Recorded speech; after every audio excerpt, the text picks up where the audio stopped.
에이프릴 마치의 사랑. 이장욱. 나는 그녀가 오늘 아침 늦은 시간에 일어나 잠시 스트레칭 자세를 취한 뒤 슈만의 한상 소곡집을 틀어놓고 맞은편 빌라의 외벽에 가로막혀 있는 창밖을 멍하니 바라보았다는 사실을 알고 있다. 그녀는 커피포트에 물을 끓이고 알라딘 마일리지로 구입한 머그잔에 카누를 털어 넣었으며 냉장고에서 어제 먹다 남은 피자 조각을 꺼내 전자레인지를 돌렸다.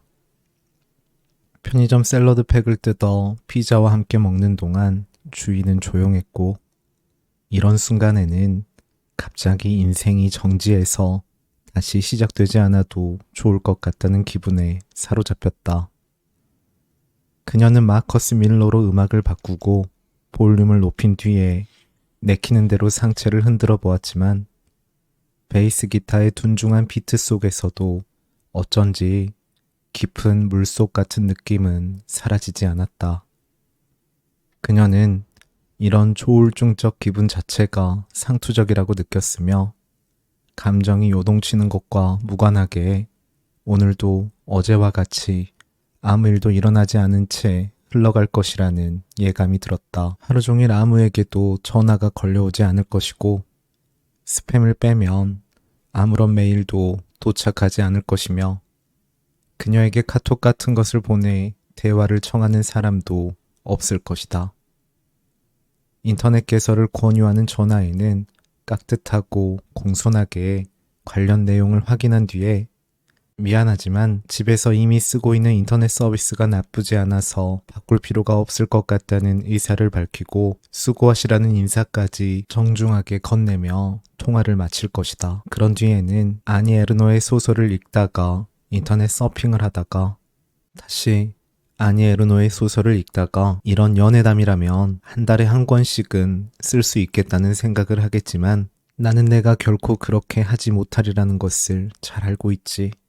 라고 혼자 중얼거린 뒤에 쓴웃음을 지을 것이다. 늦은 오후에는 박노식과 도금봉이 나오는 60년대 공포 영화를 틀어놓고 화면을 바라보다가 뮤트로 전환해두고 다닐로 키슈의 죽은 자들의 백과전설을 읽으며 최근에 출시된 에일 맥주를 마실지도 모른다. 현재 은행 잔고를 고려해 볼 때 숨만 쉬고 조금씩 먹는 정도라면 앞으로 2달 정도는 아무 일도 하지 않고 버틸 수 있으리라는 계산이 서자 그녀는 약간의 안도감을 느낄 것이다. 2달이 지나면 다시 무슨 일이든 시작하겠지만 당장은 아무 계획도 없으며 실은 아무 계획도 없는 상태야말로 가장 좋은 상태라고 그녀는 생각할 것이다. 맥주 한 캔을 비울 즈음 어제 느꼈던 격렬한 공허감이 다시 엄습하는 듯해서 그녀는 아티반 1mg을 삼키고 1시간 반 동안 꿈없는 잠을 자게 될 것이다. 깨어난 뒤에는 잠시 멍한 상태로 앉아있다가 생각났다는 듯 누군가에게 전화를 걸고 싶어질지도 모른다. 이태원에서 알게 된 스티브에게 연락을 취해 클럽에서 맥주를 마시며 한국인들의 구질구질한 인간관계에 대해 불평을 늘어놓거나 예전에 반년간 연애를 한 적이 있는 한국인 박에게 전화를 걸어 최근 그의 영화 작업은 잘 돼가는지 질문할지도 모른다. 스티브는 오케이, 네가 원한다면 난 무엇이든 할 수 있어. 물구나무를 서서 밤을 새우라고 하면 그럴 수도 있지. 라고 너스레를 떨 것이고 박은 뭔가 생각하는 듯 하다가 모든 일정을 취소하고 홍대 입구 쪽에 새로 생긴 이자카야로 그녀를 초대할 것이다. 하지만 그녀는 이 모든 게 부질없다는 것을 알고 있기 때문에 정확하게 말하면 그들을 만나 수다와 뒷담화와 하소연을 나눈 뒤에 택시를 타고 집으로 돌아오는 일이 지극히 트리비얼하고 무의미하며 구토가 날 지경이라는 사실을 뻔히 알고 있기 때문에 그들에게 연락을 취한다든가 하는 짓을 실행에 옮기지 않으리라는 것도 나는 알았다. 그녀는 누군가에게 전화를 거는 대신 책을 읽기 시작하겠지만 그것이 어제 읽던 베게트는 아닐 것이다. 집요하게 내면적이며 병적인 주관성에 의지하는 20세기 초 유럽풍의 정신 상태와 거리를 두기 위해 그녀는 베게트를 사랑하는 모더니스트들의 자의식적인 문장은 읽지 않기로 결심했으며 차라리 알베르트 산체스 피뇨의 무인도 모험담이나 인종 문제를 다룬 쿠시의 장편이나 필립 K. 딕의 사이버펑크물을 읽는 쪽이 낫다고 생각할 것이다. 하지만 정작 스스로는 그런 책들을 끝까지 읽어내지 못하고 다시 베게트로 돌아가리라는 것도 그녀는 알고 있었다. 그런 생각을 하는 순간 그녀는 자신이 하나의 기호라든가 글자로 변해가다가 급기야 소설 속의 인물이 되어버렸다고 상상했는데 그것이 상상이 아니라 실제 같다는 느낌이 들어 화들짝 놀라 방안을 둘러보기도 할 것이다. 침대와 책상과 오픈형 화이트 수납장으로 이루어진 미니멀한 방 풍경이 눈에 들어오면 작은 한숨을 내쉴지도 모른다. 밤에는 늘 해오던 것처럼 오늘 손에 쥐었던 책들에 대한 소감을 내키는 대로 적어 블로그에 올릴 것인데 자신의 무언가를 건드린 책에 대해서는 길게, 그냥 읽었다는 느낌만 남는 책에 대해서는 두세 줄로. 차정이 되면 그녀는 가벼운 옷을 입고 여성 안심 귀갓길로 지정된 어둡고 음침한 뒷골목들로 산책을 나갈 것이다. 부코스키 같은 마초를 좋아하고 바타유의 빨간 소설에 열광하는 수컷들에게는 한 번도 끌린 적이 없구나. 그런 생각을 하며 인적 없는 골목의 오르막길과 내리막길을 지나 천변의 산책로를 걷다가 그녀는 함께 산책할 개를 키워볼까? 그런데 어떤 종류를, 몰티즈를, 스피츠를, 그도 아니면 아예 도베르만을 하는 생각을 떠올리고는 피식 웃음을 흘릴 것이다. 그녀는 집으로 돌아와 샤워를 하고 트위터를 들여다보다가 정기 뱀장어의 앨범을 틀어놓고 가볍게 머리를 흔들지도 모른다. 그리고 피터 몰리뉴의 오래된 게임 가더스를 실행하는 것인데 광부가 광물을 캐고 농부가 밀을 경작하고 모두가 신에 대한 믿음을 키워가는 그 세계에 참을 수 없는 동경과 함께 지루함을 느끼고 다시 인터넷 서핑을 하게 될 것이다. 시간은 무서운 속도로 흐르고 금방 날이 밝을 무렵이 되지만 잠은 오지 않을 것이며 또 아티반을 삼킬 것인가를 두고 고민하다가 포기한 뒤 결국 무기력한 뇌를 침대에 누이고 2시간 반 동안 온갖 공상을 하게 될 것이다. 이렇게 예측하고 보니 나는 어쩐지 그녀의 하루를 먼저 살아버린 것 같아서 미안한 느낌마저 들었는데 나의 사소하고 무의미한 추측들은 밤에 그녀가 올릴 블로그 게시물에 의해 지인의 여부가 증명될 것이다. 그녀는 몇 장의 사진을 유튜브 뮤직비디오와 함께 올려놓고 그 아래에 다음과 같이 적을 것이기 때문이다. 오늘도 정오 무렵의 기상. 어제 먹던 피자 조각을 데워 편의점에서 구입한 샐러드 팩과 함께 섭취. 슈만의 환상 소곡집이나 야나체크의 수풀이 우거진 오솔길에서를 틀어놓으면 갑자기 인생이 정지해서 다시 시작되지 않아도 좋을 것 같은 느낌. 마커스 밀러로 음악을 바꾸고 몸을 흔들어도 물속 같은 기분은 마찬가지. 이것이 오늘의 기분. 물론 내가 아는 것이 그녀의 취향이나 그녀의 일상만은 아니다. 나는 그녀의 가족사를, 그녀의 학창시절을, 그녀의 짧았던 유학시절을 알고 있다. 그녀의 오늘뿐 아니라 어제를, 어제뿐 아니라 그제를, 과거보다 더 먼 과거까지, 과거의 과거까지, 마음만 먹는다면 전생까지 이해할 것 같은 기분. 나에게는 이것이 오늘의 기분. 오해 마시길. 나는 스토커가 아니다. 관음증자도 아니다. 나는 시인이다. 그녀의 내면을, 그녀의 생활을, 그녀의 기억을 알 수밖에 없는 이유가 나에게는 있다. 이 글은 바로 그것에 대한 이야기다. 나는 시인들에게조차 널리 읽히지는 않지만 나름 성실하게 플랫폼 구실을 해온 문예지로 등단한 지 벌써 3년 차가 되었으며 그간 10여 곳의 잡지에 지면을 얻어 작품을 발표한 적이 있다. 내가 쓴 시에 대해 아직 이렇다 할 평을 받아본 적도 없고 출판사에 투고한 시집 원고는 예외 없이 반려되는 무명이지만 나는 내가 그렇다는 것에 별다른 이의가 없다. 언젠가 안정된 출판사에서 시집 한 권을 낼 수 있다면 그뿐. 그 이상은 아무런 의미도 가치도 없다고 나는 생각해왔다. 시인이 쓰는 것이 아니라 쓰는 자가 시인일 뿐이다. 명망가와 권력자에 대한 혐오야말로 시의 동력이니 차라리 무명의 무명을 누릴 것.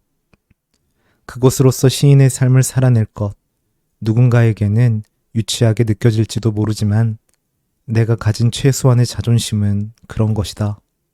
하지만 아침에 허무이며 저녁에 음악, 그리고 밤에 불꽃인 그녀에 관해서라면 이야기가 달라진다. 그녀는 명망가도 아니고 권력자도 아니지만 적어도 나와 나의 시에 대해서라면 세상의 모든 명성과 세상의 모든 권력을 합해놓은 것을 초과하는 존재라고 나는 생각한다.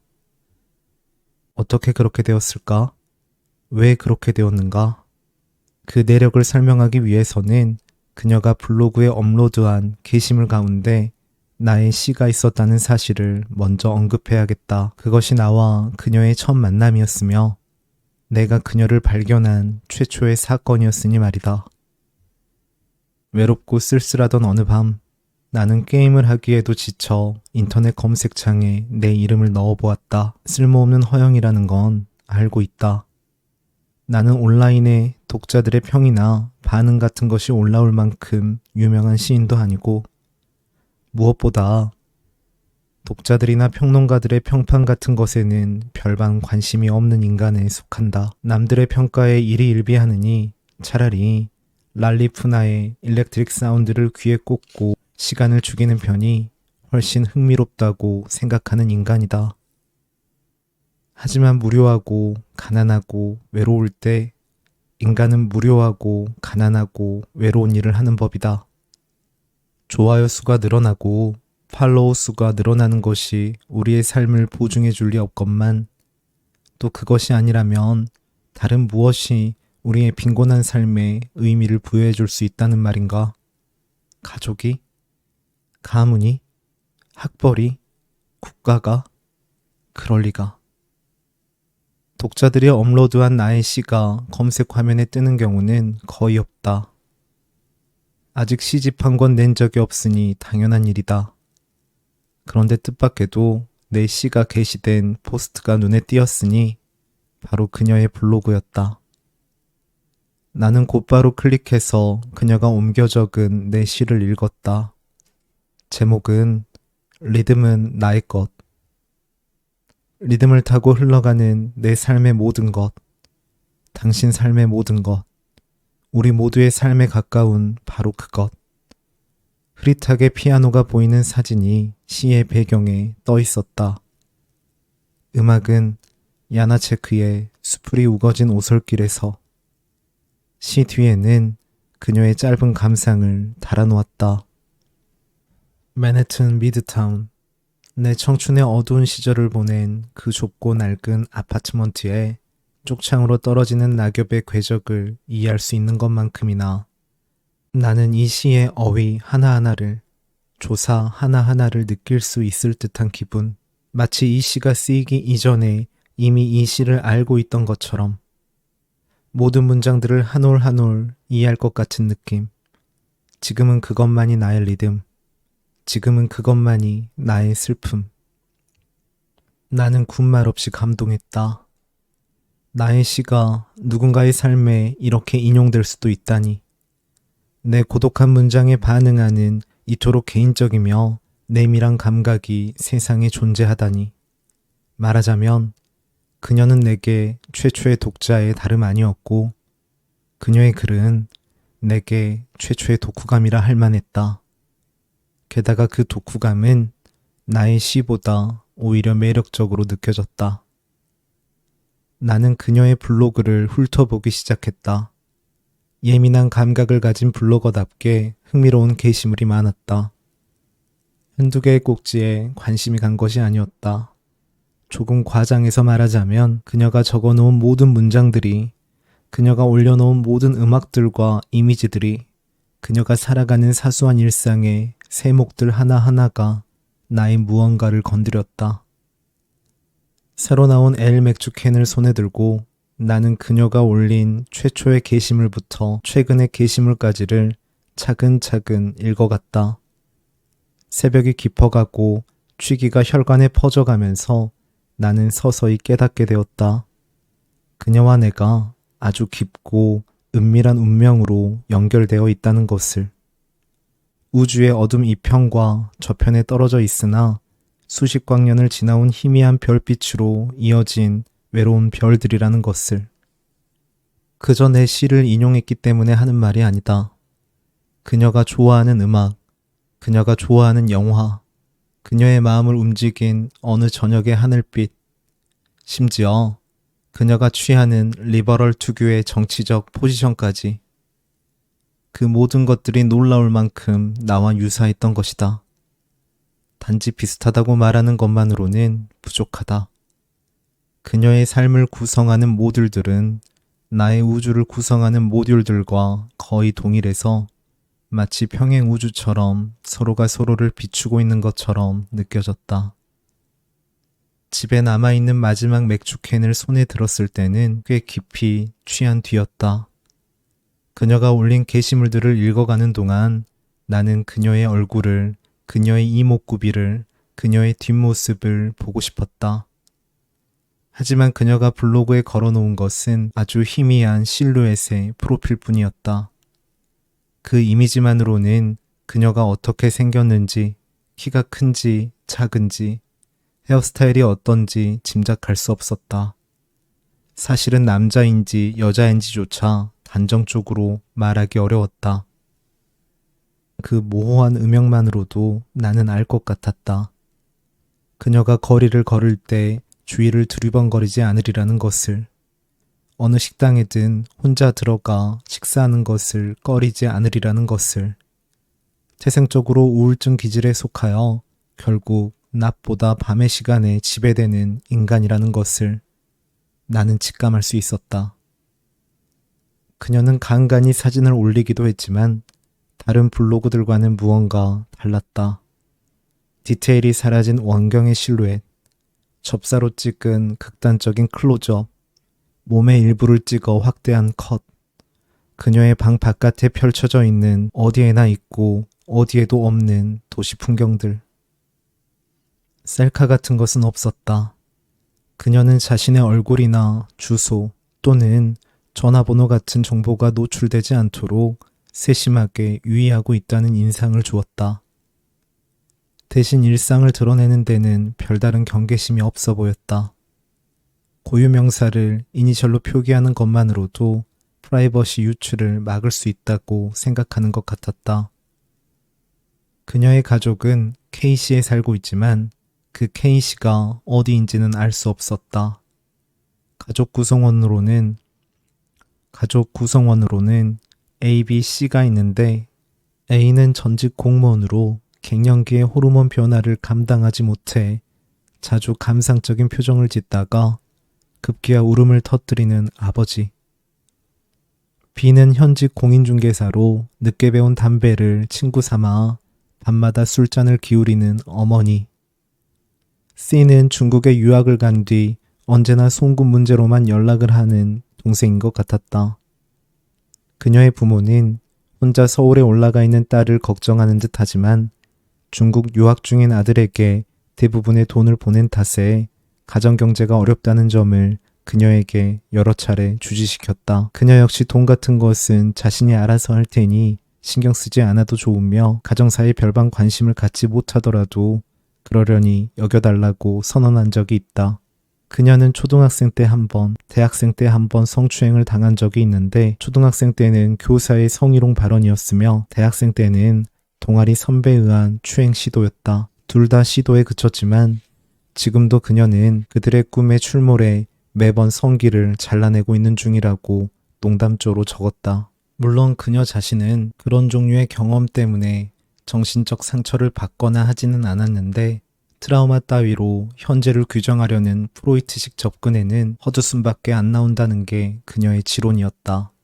추악한 추억 때문에 과거에 대한 향수 같은 것에 빠지지 않게 되어 다행이라고 농담처럼 덧붙이기까지 했다.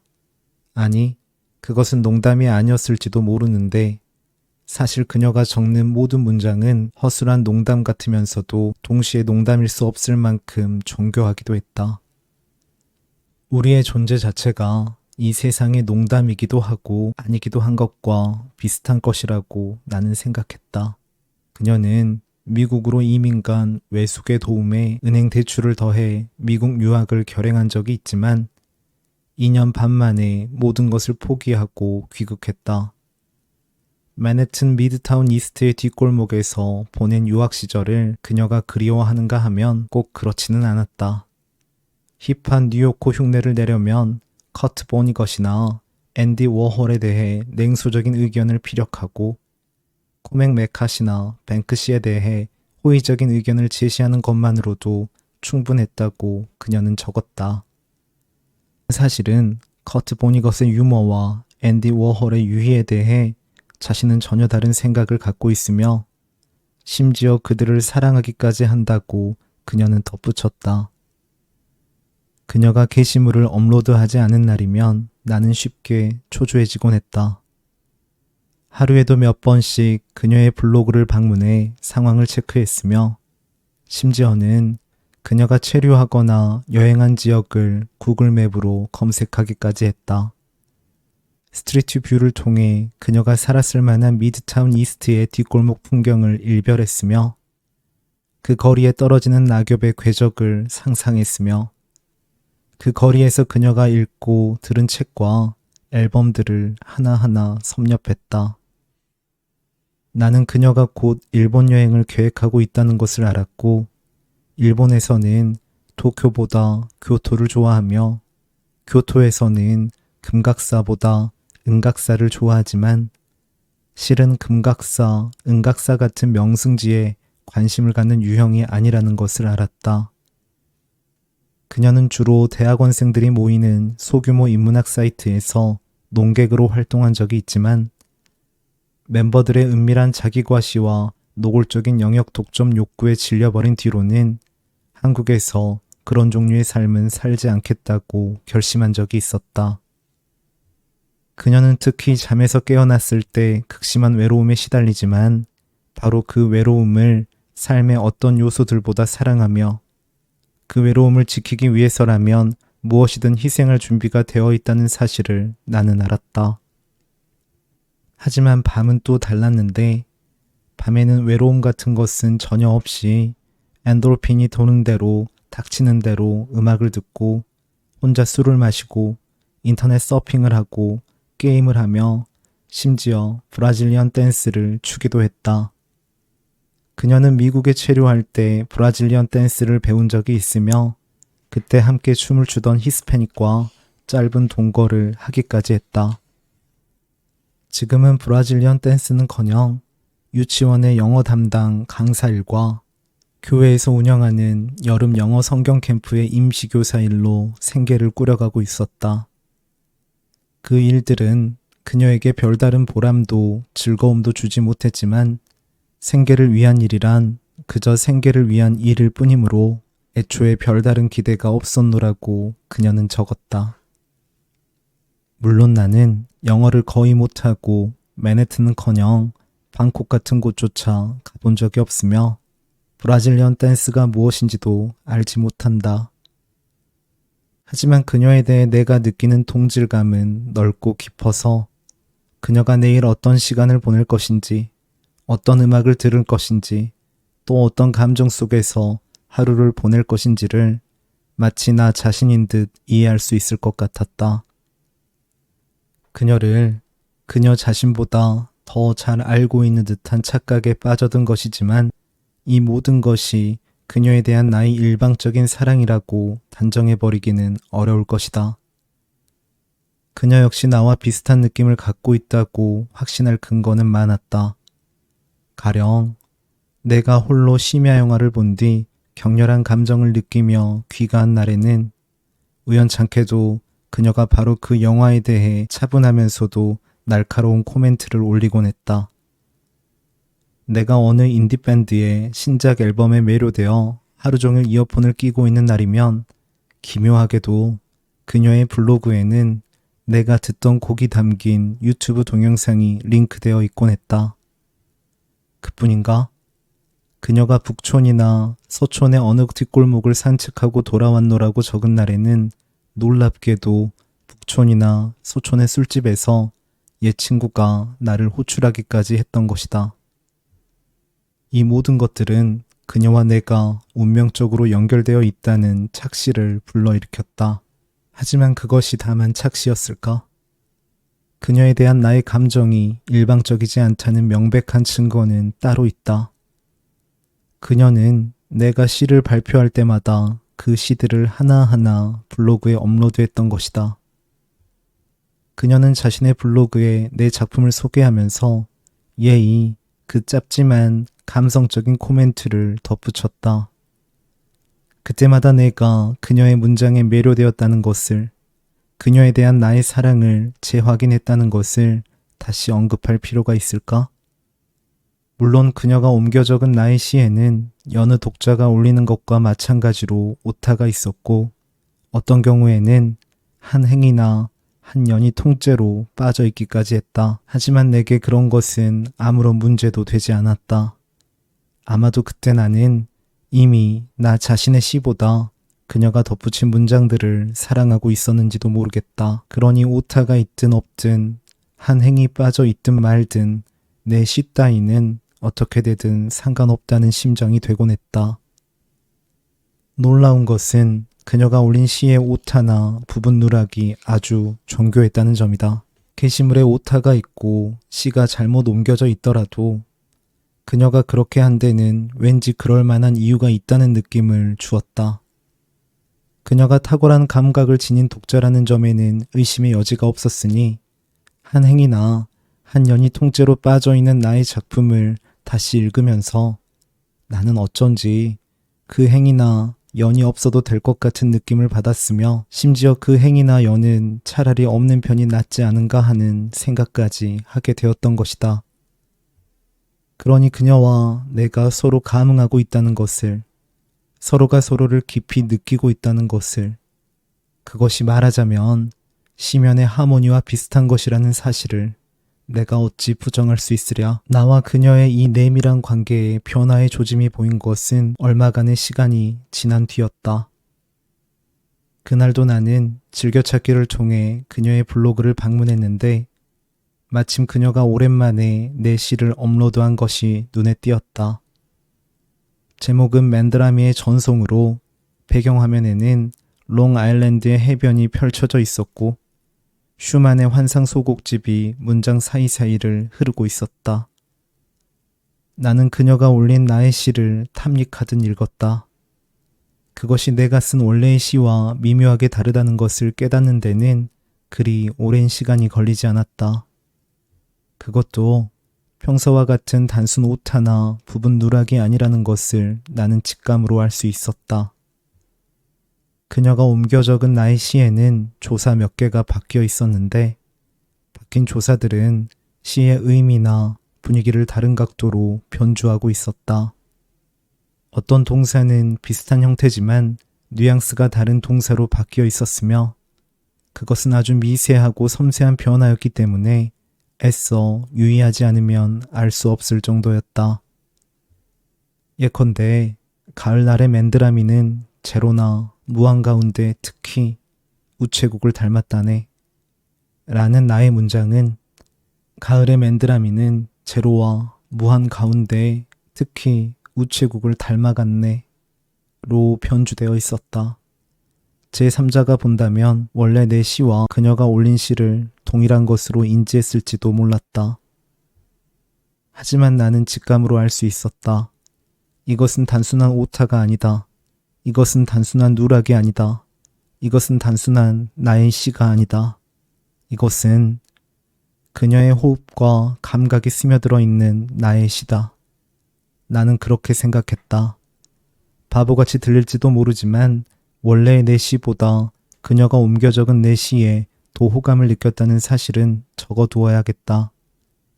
그녀가 조사를 바꾸고 능동을 수동으로 고치고 행가리를 추가한 나의 시는 원래 나의 시가 지닌 호흡과 리듬을 상하게 하지 않았을 뿐만 아니라 오히려 더 나아 보이게까지 했다.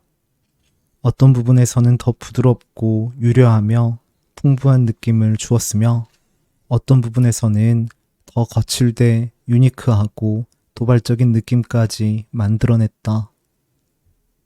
상황이 그쯤에서 멈추지 않았다는 것을 불행이라고 해야 할까? 다행이라고 해야 할까? 며칠 후 그녀는 내가 발표한 또 다른 시 한 편을 올렸다. 신경쇠약에 시달리는 고양이를 위한 처방전이라는 트렌디한 제목의 시였는데 이번에는 조사라든가 어휘의 형태만 바뀐 게 아니었다. 부사와 형용사가, 명사와 접속사가, 문장 부호와 행가리가 달라져 있었다. 외로우는 고립된으로, 그토록은 잠시로 바뀌어 있었고 그리우는 처음부터 머나먼으로 엉뚱하게 달라져 있었으며 마침내는 아예 사라져버렸다. 나는 내가 발표한 시를 다시 꼼꼼히 확인했다. 그녀가 업로드한 시에는 내 이름이 분명하게 적혀 있었으며 제목 역시 동일하게 되어 있었다. 문장으로 보나 어휘로 보나 리듬으로 보나 그것은 확실히 나의 시였지만 어쩐지 그 시는 이제 내가 쓴 시라고도 할 수 없었고 내가 쓴 시가 아니라고도 할 수 없었다. 나는 약간의 혼란을 느꼈다. 이 모든 것이 단지 나의 기분 탓이 아니라는 것은 분명했는데 다음날 올라온 게시물에서는 그런 느낌이 더 강해졌기 때문이다. 그녀가 업로드한 또 다른 나의 시는 개인적으로 실패작으로 분류해 놓은 것이었다. 내 영혼의 북극에서 만트라 라는 유치찬란한 제목의 시로 제목에도 드러나 있다시피 불필요하게 힘이 들어가 있는 작품이었다. 과도한 수사나 추상적인 분위기도 문제였다.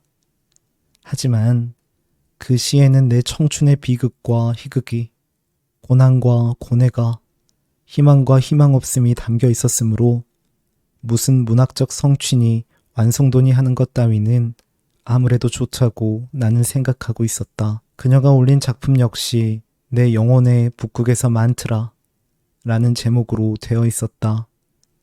제목 아래 저자의 자리에 내 이름이 적혀 있었던 것은 물론이다. 하지만 예감했던 대로 시의 본문은 누가 봐도 확연히 알 수 있을 만큼 달라져 있었다. 단어가 바뀌고 수식어와 피수식어가 뒤집혀 있었으며 연을 나누는 위치가 달랐다. 조사, 부사, 형용사의 쓰임이 모두 이질적이었을 뿐 아니라 행과 행 사이의 연결과 호흡조차 내 것이 아니었다. 거기에는 내 청춘의 비극과 희극이 보이지 않았고 고난과 고뇌는 휘발되어 있었으며 희망과 희망 없음의 대립적인 정서도 약화되어 있었다. 오히려 제목과 본문 사이에서 기묘한 아이러니의 기운 같은 것이 느껴졌다. 제목에는 낭만적이면서도 형이상학적인 분위기가 감돌았지만 본문에는 오히려 그런 분위기를 파괴하는 구체적이고 일상적이며 심지어 비속하기까지 한 표현들이 섞여 있었던 것이다. 그것은 이제 거의 나의 시라고 할 수 없었다. 그녀가 업로드하는 내 시가 원래 내가 쓴 작품에서 점점 멀어져 가고 있다는 점은 확실했다. 무언가 불길한 느낌이 들었다. 나는 파국의 예감이라 할 만한 기분에 휩싸여 가고 있었는데 이 모든 과정이 단 며칠 사이에 일어났다는 사실을 믿을 수 없었다. 그녀와의 행복했던 조우와 두근거리는 감흥이 이토록 빠르게 무너지고 이토록 무정하게 파괴된다는 것을 나는 믿을 수 없었다. 하지만 아직은 결정적인 날이 남아 있었다. 내가 최근에 발표한 시 2편이 그녀의 블로그에 올라온 것이다. 내 이름이 제목 밑에 달려있는 것은 물론이고 발표 지면에 권, 호 등까지 명확하게 명시되어 있었다. 그것은 내가 2달여 동안 고심에 고심을 거듭해 완성한 작품으로 제목은 악에 관한 3편의 대화와 죽은 자들의 백과전서였다. 각각 솔로비오프와 키슈의 글에서 제목을 따온 것으로 솔로비오프의 종교적 형이상학과 키슈의 알레고리적 사유를 시적으로 승화시키려는 것이 의도라면 의도였다. 이를 통해서 나는 우리 시대의 비극을 중세적인 송가풍의 목소리로 되짚어보고 싶었다. 그런데 이번에 그녀가 올린 시는 제목까지 바뀌어 있었다. 그것도 전혀 엉뚱한 제목이었다. 한 작품은 휴가지에서 3가지 악행으로 되어 있었고, 다른 한 작품은 비치발리볼 선수들의 머리 위에 뜬 죽은 자들의 태양에 대하여로 바뀌어 있었다. 제목이 달라졌을 뿐만 아니라 시 전체가 이질적이었다. 주요 어휘나 표현을 제외한다면 그것은 내가 발표한 시와 거의 공통점이 없었는데, 성굵은 송가풍의 목소리는 어디론가 사라져버리고 유희적, 실험적이면서도 시니컬한 감각이 지배했던 것이다. 내 마음의 혼란은 서서히 정점을 향해 치닫고 있었다. 그녀는 왜 내 이름을 빌려서 내가 발표한 것과는 전혀 다른 나의 시를 업로드한 것일까? 잡지의 권과 호를 정확하게 표기하면서까지 나의 시를 엉뚱하게 변주하는 이유는 무엇일까? 어째서 그녀가 올리는 나의 시는 원래의 내 시에서 점점 멀어지고 있는 것일까? 그녀는 내 영혼의 연인의 다름 아니라고 생각했는데, 그녀는 나의 분신과도 같다고 생각했는데, 그녀를 사랑하고 있다고까지 생각했는데, 그런데 어째서 그녀는 이런 기이한 일들을 벌이고 있는 것일까? 나는 단서를 찾기 위해 그녀가 업로드한 모든 종류의 게시물을 다시 꼼꼼하게 살펴보기 시작했다. 어딘가에 합당한 이유라든가 그럴듯한 원인 같은 것이 숨어 있을지도 모른다고 생각했다. 신중에 신중을 더했으며 의심에 의심을 거듭했다. 그녀는 모종의 유의를 하고 있는 게 아닐까? 내 이름을 도용해서 자신의 시를 내보이려는 것은 아닐까? 원본보다 더 훌륭한 자신의 시를 과시하려는 것은 아닐까? 하지만 그렇게 해서 그녀가 얻을 것은 무엇이며 그렇게 할 이유는 또 무엇이라는 말인가? 내 머릿속은 혼란에서 벗어나지 못하고 있었다. 읽은 게시물들을 다시 읽고 이미 본 사진들을 다시 살피면서 이틀 밤 사흘낮을 보냈지만 아무런 단서도 찾을 수 없었다. 그녀는 단지 자신이 좋아하는 시인의 시를 업로드하고 그 아래에 감상을 덧붙였을 뿐이라는 식이었다. 어떤 음모의 징후도 악의의 흔적도 찾아볼 수 없었다. 비가 점점이 듣던 어느 날 나는 망연한 마음으로 창밖에 시선을 두고 있었다. 슈만의 환상 소곡집을 배경으로 또 하루가 지나가고 이미 그렇게 사라진 날의 오후에 빗방울들은 지상에 내리고 어제 먹다 남은 피자 조각을 전자레인지에 돌려먹는 것으로 나는 저녁을 흘려보내고 있었다. 문득 이런 순간에는 인생이 정지해서 다시 시작되지 않아도 좋을 것 같다는 그런 느낌이 들었기 때문에, 단지 그러했기 때문에 나는 잠옷 실존적이라고 할 만한 종류의 결단을 내렸다. 그녀의 블로그에 올라와 있는 주소로 직접 메일을 보내기로 한 것이다. 나는 내 영혼의 모든 에너지를 소모하여 메일을 작성하기 시작했다. 인사말은 어떻게 해야 할까? 안녕하십니까? 김강준입니다. 아니, 이것은 딱딱하다. 다짜고짜 이름이라니. 안녕하세요. 저는 시인 김강준입니다. 아니, 아니다. 이렇게 어색하고 유치할 수가. 시인이 자신을 시인이라고 소개하는 건 어딘지 낯뜨거운 것이 아닌가. 안녕하신지요? 저는 시 쓰는 김강준이라고 합니다만. 최선은 아니지만 대안이 없구나. 나의 문장들은 조심스럽고 곡진해서 가장 중요한 용건, 그녀가 업로드하는 내 시가 원래의 내 시와 다른 이유가 무엇인가 하는 것. 다른 이유가 무엇인가 하는 것은 마치 아무것도 아니어서 전혀 중요하지 않은 질문이라는 투로 숨겨져 있었다.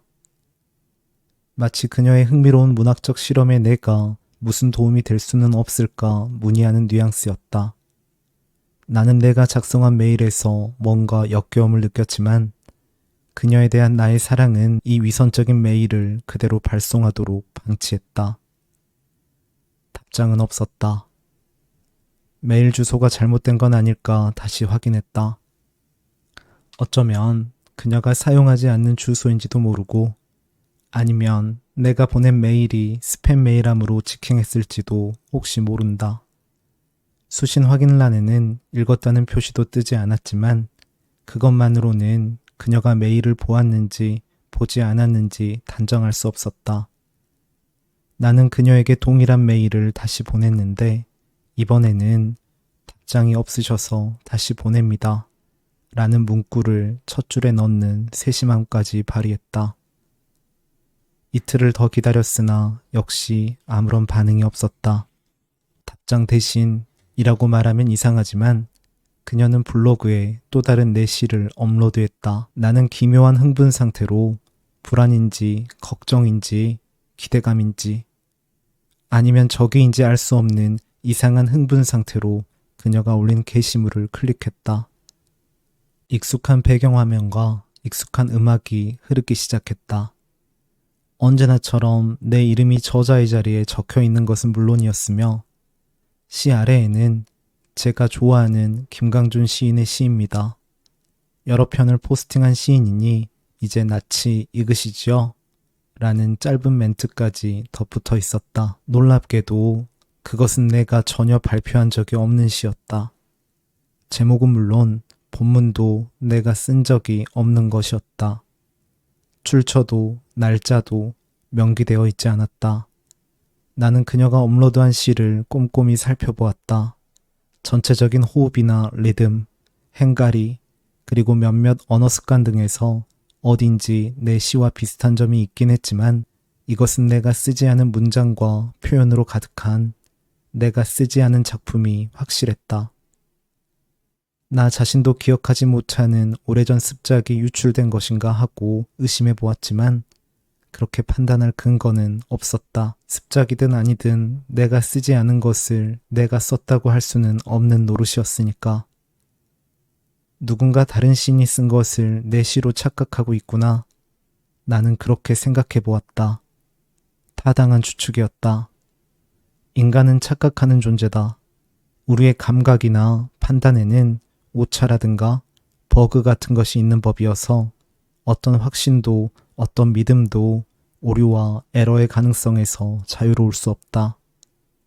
사소한 오류와 에러는 궁극적으로 산출되는 결과값에 상상 이상의 영향을 미치므로 나는 오류와 에러의 가능성을 스스로 반영하지 않는 시스템을 신뢰한 적이 없었다. 그녀 역시 인간이며 하나의 시스템이므로 오류와 에러가 있는 것이 당연한 일이다. 라고 나는 생각하였다. 나는 그녀가 내 이름으로 올린 시의 원본을 찾기 위해 구글링을 했으며 도서관에 가서 작년과 올해의 시를 모은 앤솔러지들을 살폈으며 최근에 발간된 문예지들을 쌓아놓고 꼼꼼히 훑어보기까지 했다. 하지만 출처조차 적혀있지 않은 그 시는 어디서도 발견되지 않았다. 나는 안면이 있는 유일한 평론가 최를 떠올렸다. 최는 신춘문예로 등단한 지 얼마 되지 않은 내 또래의 신인이었다. 그는 매우 부지런해서 한국에서 발표되는 거의 모든 시를 읽는 것으로 알려져 있을 뿐만 아니라 또래 젊은 시인들의 작품에 대해 가차없이 호오를 밝힌 몇 편의 인상 비평으로 논란을 부른 바 있다. 그 평론들에는 약간은 흥분된 어조와 함께 진짜 시와 가짜 시를 나누고 변별해내겠다는 단호한 의지가 배어 있었다. 바로 그 평론가 최가 시인들이 모인 어떤 술자리에서 병째로 소주를 들이켜 만취한 적이 있는데 그날 몸을 가누지 못하는 그를 부축해 모텔까지 데려가 재운 사람이 바로 나였다. 다음날 아침에 깨어나 지난 통음의 밤은 깡그리 잊은 채 누구시더라? 하고 머뭇거린 것은 내가 아니라 최였으며 어색하고 대면대면한 분위기를 참지 못해 차라리 우리 해장술을 마시는 게 어떤가 하고 제안한 것은 최가 아니라 나였다. 해장술이라니 그 무슨 야만적이고 비과학적인 이라고 중얼거리며 쭈뼛대는 최를 끌고 아침에 순댓국집까지 가서 국물만 들이켜는 그를 앞에 두고 혼자 소주 2병을 깐 것도 최가 아니라 나였다. 어쨌든 그날 아침 우리는 서로 말을 놓기로 했는데 출근 시간이 갓 지난 지하철역까지 최를 배웅한 뒤 호기롭게 돌아서자마자 가로등 아래 윗속의 모든 것을 개원했던 것은 물론 최가 아니라 나였다. 최가 나를 기억하는지 확신할 수는 없었다. 하지만 방법이 없었다. 나는 최에게 메일을 보냈다. 저간의 사정을 소상히 밝히지는 않았다. 지난번에 함께 술을 마셨던 나를 기억하느냐? 그 아침의 순댓국을 기억하느냐? 숙취로 고생하지는 않았느냐? 별일은 아니고 그냥 안부를 전하려고 메일을 쓴다. 그런데 혹시 최근에 발표된 이런 시를 아느냐? 라고 나는 적었다. 메일을 보낸 뒤에 긴 한숨을 내쉰 것은 물론이다. 고맙게도 최는 곧바로 답메일을 보내왔다.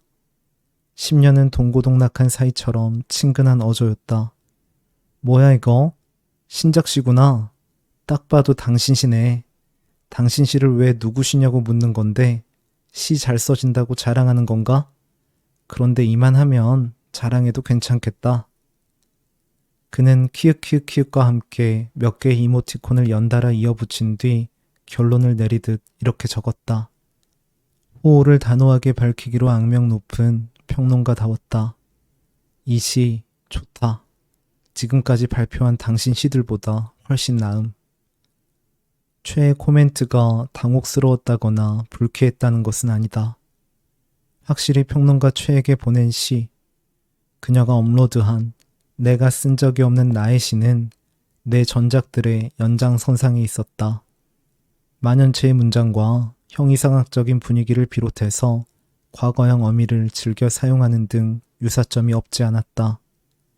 그러니 최가 그 작품을 내 신작으로 단정하고 노골적인 평을 덧붙인 것도 무리는 아니었다.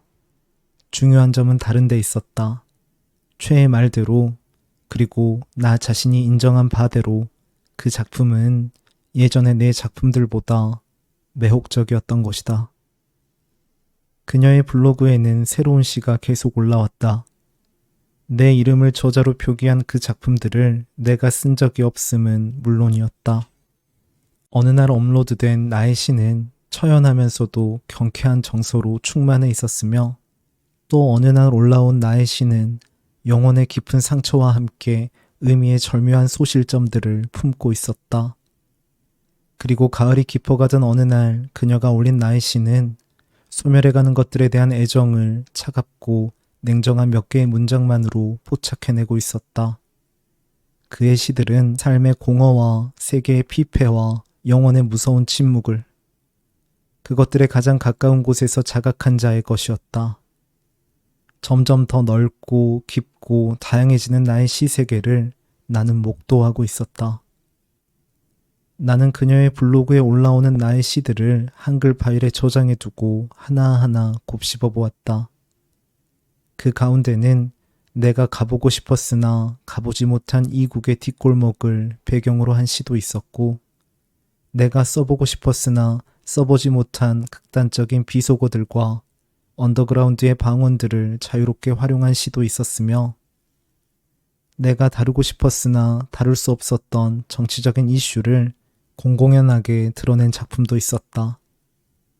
그리고 나는 그 가운데 2편을 저명한 문혜지의 신작 시란에 발표했다. 2편 가운데 앞의 시는 전체적으로 손을 좀 보았고 뒤에 한 편은 그녀가 업로드한 그대로 게재했다. 망설임 같은 것은 없었다. 당연하다고 생각했다. 내가 저자인 내 시를 내 이름으로 발표하는 것뿐이니까. 내 이름으로 올라온 내 시를 내 이름으로 발표하는데 무슨 문제가 있다는 말인가? 게다가 그녀의 블로그는 소수의 이웃들만 볼 수 있도록 설정되어 있지 않은가? 예상대로 그 시들은 호평을 받았다. 두 편 가운데 특히 뒤의 시가 상당한 주목을 받았다. 앞의 시는 이전에 내 시가 지닌 산문적인 언어 운용과 상식적 깨달음의 토로가 군데군데 남아있다는 평이었지만 두 번째 시는 모든 면에서 신선하고 매력적이며 행과 행 사이의 정교하고 감각적인 비약은 심지어 기이한 충격까지 유발한다는 극찬을 받았다. 일부 평론가들은 근래에 쓰인 젊은 시인의 신작 가운데 단연 발군이라고 공공연하게 선언했다. 3년이 넘도록 아무도 읽어주지 않던 김광준의 시들이 이제야 발견되었으며 향후 한국 시의 새로운 시대를 열어갈 것이라는 상찬도 포함되어 있었다. 그 후로는 모든 일이 미친 듯이 흘러갔다. 청탁이 몰려들기 시작했다. 감당할 수 없을 정도였다. 나는 초조하게 그녀의 블로그를 드나들었다. 그곳에 올라온 나의 시들을 조사 하나, 토시 하나 건드리지 않은 채 문예지에 발표한 것은 물론이다. 그 작품들은 평론가와 독자 모두에게 찬사를 받았다. 하지만 내가 한낱 값싼 이름을 얻기 위해 그렇게 했다고 생각하지는 말아주시길. 이미 말하지 않았나? 명망가와 권력자에 대한 혐오야말로 내 시의 동력이니 차라리 무명의 무명을 누릴 것, 그것으로서 진정한 시인의 삶을 살아낼 것, 그것이 나의 지론이라고. 중요한 것은 이런 것이다. 무엇보다도 내가 발표한 시들은 바로 나 자신을 매료시켰다. 이것은 내 영혼의 이면에서 흘러나온 나의 문장들이다. 나는 이 시들을 통해 나 자신을 넘어서서 어떤 무의식에 도달하게 된 것인지도 모른다. 이 문장들은 그동안 내가 이해할 수 없었으며 내가 표현할 수 없었던 바로 나 자신의 시면의 다름 아니다. 하지만 어째서 좋은 것은 오래가지 않는 법일까? 어째서 우리는 한번 지나간 강물에 다시는 손을 담글 수가 없는 것일까? 얼마 지나지 않아 그녀의 업로드가 뜸해지기 시작했다. 전에는 며칠에 한 편씩 내 시를 올리기도 했는데 언젠가부터는 일주일이나 2주일에 한 편 올라오는 것조차 드문 일이 되었다. 시가 올라오지 않자 나는 서서히 초조해지기 시작했다. 나의 시만 뜸한 것이 아니었다. 그녀가 블로그에 올리는 글 자체가 줄어들었다. 아무런 글도 올라오지 않는 날이 점점 늘어갔다. 그녀가 오랜만에 일기 카테고리에 올린 글에 단서가 있었다. 사랑하는 사람이 생겼다고 그녀는 적었다. 이태원에서 만난 스티브나 예전에 연인이었던 한국인 박은 물론 아니라고 했다. 그들과는 모든 면에서 이질적인 사람이라고 그녀는 적었는데 그것은 경제력이나 매너, 생활 습관과 또는 삶에 대한 자세 같은 것만을 얘기하는 게 아니었다. 사랑을 회의하고 경멸해온 지난 시절을 한꺼번에 잊을 수 있으리라는 희망을 그녀는 피력하고 있었다. 그녀의 연인은 한국계 외국인으로 현재 한국 지사에 파견 나와 있는 사람이었다. 클로즈업으로 올린 그녀의 연인은 옆모습만으로도 과연 아름다웠다. 이마에서 콧날을 거쳐 입술에 이르는 선은 부드러웠으며 턱은 유려하면서도 날카로운 각을 이루고 있었다. 풍성한 머릿결이 사진에 흘러 넘치고 있었다. 나는 기묘한 감정에 사로잡혔다. 그것은 말 그대로의 질투이기도 했고 이제 뭘 어떻게 하는가 하는 불안이기도 했으며 이제 끝났구나 하는 희미한 체념의 감정이기도 했지만 결국은 알 수 없는 저주와 원망의 감정이었다. 그녀의 블로그는 이제 외로움의 광위를 잃어갈 것이라고 나는 단정했다. 다른 블로그들처럼 음식 사진을 올리고 귀여운 고양이 컷을 올리고 신기한 동영상들을 링크하겠지. 생활의 소소한 즐거움과 관심사를 기록하고 여행지의 멋진 풍경을 업로드하는데 정성을 기울이겠지. 그리고 어느덧 그녀 특유의 고독한 영혼은 사라지고 세계와 대결하려는 감각의 독창성도 자취를 감출 것이다. 드디어 삶에 대한 희망과 일상에 대한 긍정과 인생의 소중함 같은 상식적인 감정이나 피력할 것이다. 그러다가 나이듦에 대한 회한에 사로잡힐 것이다. 나는 유치하고 치졸한 저주와 원망의 감정에 휩쓸린 채 그렇게 단정했다. 나 자신을 점점 견딜 수 없는 상태가 되어가고 있었다. 어느덧 그녀가 내 시를 블로그에 올리는 일은 완전히 사라져버렸다. 언제 시 같은 것을 업로드한 적이 있나 싶을 정도였지만 이제 시 따위에는 나 자신에게조차 문제가 아니었다. 시니, 소설이니, 음악이니 하는 것들은 걔에게나 줘버리라지. 급기야 나는 그녀에게 다시 메일을 보내기까지 했다. 거의 필사적인 문장들이었다. 몇 글자라도 좋으니 제발 답장을 보내달라고 나는 적었다. 애원하고 간구했다. 당신의 모든 것을 이해할 준비가 되어 있다고도 썼다. 당신이 오늘 아침 늦은 시간에 일어나 잠시 스트레칭 자세를 취한 뒤 슈만의 환상 소곡집을 틀어놓고 맞은편 빌라의 외벽에 가로막혀 있는 창밖을 멍하니 바라보았다는 사실을 알고 있다고. 나는 적었다. 마커스 밀러로 음악을 바꾸고 볼륨을 높인 뒤에 내키는 대로 상체를 흔들어 보았지만 베이스 기타의 둔중한 비트 속에서도 어쩐지 깊은 물속 같은 느낌은 사라지지 않았을 것이라고 나는 적었다. 당신은 이런 조울증적인 기분 자체가 상투적이라고 느꼈으며 감정이 요동치는 것과 무관하게 오늘도 어제와 같이 아무 일도 일어나지 않은 채 흘러갈 것이라는 생각을 한 게 틀림없다고 나는 적었다. 내가 당신을 알고 있는 만큼 당신은 나를 나 자신보다 깊이 이해하는 사람이라고 나는 덧붙였다. 어쩌면 당신은 나보다 더 나 자신에 가까운 사람인지도 모른다고 나는 썼다. 당신은 내 영혼의 가장 어둡고 예민한 곳을 나보다 깊이 느끼고 있으며 바로 그렇기 때문에 당신은 내가 쓰지 않은 나의 시를 업로드해온 것이 분명하다고 나는 선언했다. 당신은 내가 써야만 하고 쓸 수밖에 없는 최고의 작품을 미리 알고 있는 사람이라고. 나는 그 작품들을 이미 문예지에 발표했으며 실은 그 시들이야말로 진정으로 나 자신에 가까운 것들이었다고 나는 단호하게 규정했다. 이 모든 것은 당신의 영혼과 나의 영혼이 희미하고도 명백하게 이어져 있음을 보여주는 증거들이므로 결국 나는 당신의 일부이며 당신이 나의 일부라고 나는 외쳤다. 우리는 만나야만 한다고. 당신 없이 내 존재는 지속될 수 없다고 나는 필사적으로 적었다. 마침내 나는 이토록 당신을 사랑하는 것이라고 처연하게 고백했다. 당연한 일이었을까? 답메일은 오지 않았다. 대신 며칠 뒤에 새로운 게시물이 그녀의 블로그에 올라왔다. 시 같은 것은 아니었다. 제목은 아듀, 굿바이, 사요나라, 안녕으로 되어 있었다. 내용은 제목 그대로였다. 아듀, 굿바이, 사요나라, 안녕. 안녕 친구들, 모두들 안녕. 이 블로그는 개인 사정으로 폐쇄합니다.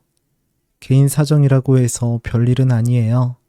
그냥 모든 것에는 끝이 있는 법이니까. 그리고 지금이 가장 좋은 끝이니까. 저는 티벳으로 떠나기로 결정했답니다. 엉뚱한가요? 거기서 티벳 사자의서를 읽으며 영적인 삶을 살겠다는 로맨틱한 신비주의는 제게 없어요. 그런 낭만적 포즈는 어쩐지 우스꽝스러운 느낌이라서요. 티벳에도 또 다른 삶과 또 다른 사회와 또 다른 권력관계가 있을 뿐이죠. 저는 아주 현실적이며 명백한 삶만을 선호한답니다. 거기서 한국어와 영어를 가르치는 교사 자리를 얻었거든요. 저는 떠나갑니다. 티벳으로. 티벳의 수도 라사로. 영혼의 구조가 조금쯤은 다른 세계로. 아듀, 굿바이, 사요나라, 안녕. 당신은 여전히 이 세계를 살아가겠죠. 저 역시 어디서든 당신을 생각하며 살아갈게요. 나는 당신의 글을 읽고 당신도 언젠가 다시 나의 글을 읽을 거예요. 그것으로 문장들의 아름다운 우주 같은 게 이루어지리라는 달콤한 말은 믿지 마시길. 우리는 그저 앙상하고 외로워서 서로를 그리워하고 안간힘을 다해 서로가 서로의 의미를 채워줄 뿐이니까요. 그리고 스르르 사라지는 거예요. 영혼의 이야기란 언제나 그렇게 단순하고 소박한 것이라고 저는 생각한답니다. 아듀, 굿바이, 사요나라, 그리고 안녕. 에이프릴 마치 드림. 이것이 그녀의 마지막 게시물이었다. 배경에는 티벳의 뒷골목인 듯 허름한 풍경이 깔려 있었고 풍경과 어울리지 않게 경쾌한 노래가 흐르고 있었다. 티벳이라니, 라싸라니, 하지만 티벳이라니, 라싸라니. 나는 내내 그렇게 중얼거릴 뿐이었다. 맨해튼 미드타운에서 서울까지, 서울에서 티벳까지, 그리고 라싸의 뒷골목까지. 그녀는 어디에서 어디까지 살아가고 있는 것일까? 그리고 마침내 아듀, 굿바이, 사요나라, 안녕. 나는 그녀의 무의미한 작별 인사를 반복해서 중얼거리는 것 외에는 아무것도 할 수 없었다. 며칠 뒤에는 그녀의 마지막 게시물마저도 자취를 감추고 말았다. 에이프릴 마치의 사랑이라는 블로그 자체가 소멸된 것이다. 그녀의 흔적은 온라인에서는 더 이상 찾아볼 수 없게 되었다. 마음속 깊은 곳에서 끈이 툭 끊어진 느낌이었다. 내가 그녀에게 보낸 메일이, 내가 그녀에게 보낸 조난 신호가, 내가 온 영혼의 힘을 바쳐 쓴 시들이, 그리하여 그녀가 현실 세계에 업로드한 나의 시들이 우주의 소실점으로 사라져버린 듯한 기분이었다. 시도 써지지 않고 책도 읽히지 않았다. 평론가 최를 만나 술을 마셨지만 끝내 그녀에 대해서는 말하지 않았다. 새벽의 전봇대 아래서 위액을 개워낸 것은 이번에도 역시 최가 아니라 나였다. 아무것도 하지 못하는 나날이 그렇게 흘러갔다. 청탁도 모두 고사했다. 다시 시를 쓸 수 있을까 의심스러웠다. 실은 두려웠다고 말하는 편이 옳았다. 시를 쓰는 일도, 시를 쓰지 않는 일도. 하나의 겨울이, 다르면서도 비슷한 또 하나의 봄이, 그리고 그녀가 없는 나의 여름과 내가 없는 그녀의 가을이 무심히 우리 곁을 흘러갔다. 우리는 서로를 잊고 그렇게 서로를 잊음으로써 우리 자신을 잊고 아마도 어느 낯선 계절에 도착해 있겠지. 그런 계절에 언제쯤인가 나는 새로운 블로그를 하나 개설할지도 모르겠다. 그 블로그의 이름은 물론 에이프릴 마치의 사랑일 것이다. 오늘 아침에는 비가 내리지 않았다. 나는 미국 맨해튼에도 가보지 못했고 티벳 라싸에도 가보지 못했지만 어쩐지 그 세 개의 뒷골목에 떨어지는 낙엽의 궤적을 이해할 것 같은 기분. 늦은 시간에 일어나 잠시 스트레칭 자세를 취한 뒤 슈만의 환상 소곡집을 틀어놓고 맞은편 빌라의 외벽에 가로막혀 있는 창밖을 멍하니 바라보는 순간, 이런 순간에는 갑자기 인생이 정지해서 다시 시작되지 않아도 좋을 것 같은 느낌. 마커스 밀러로 음악을 바꾸고 몸을 흔들어도 영영 깊은 물속 같은 기분은 마찬가지. 이것이 오늘의 기분.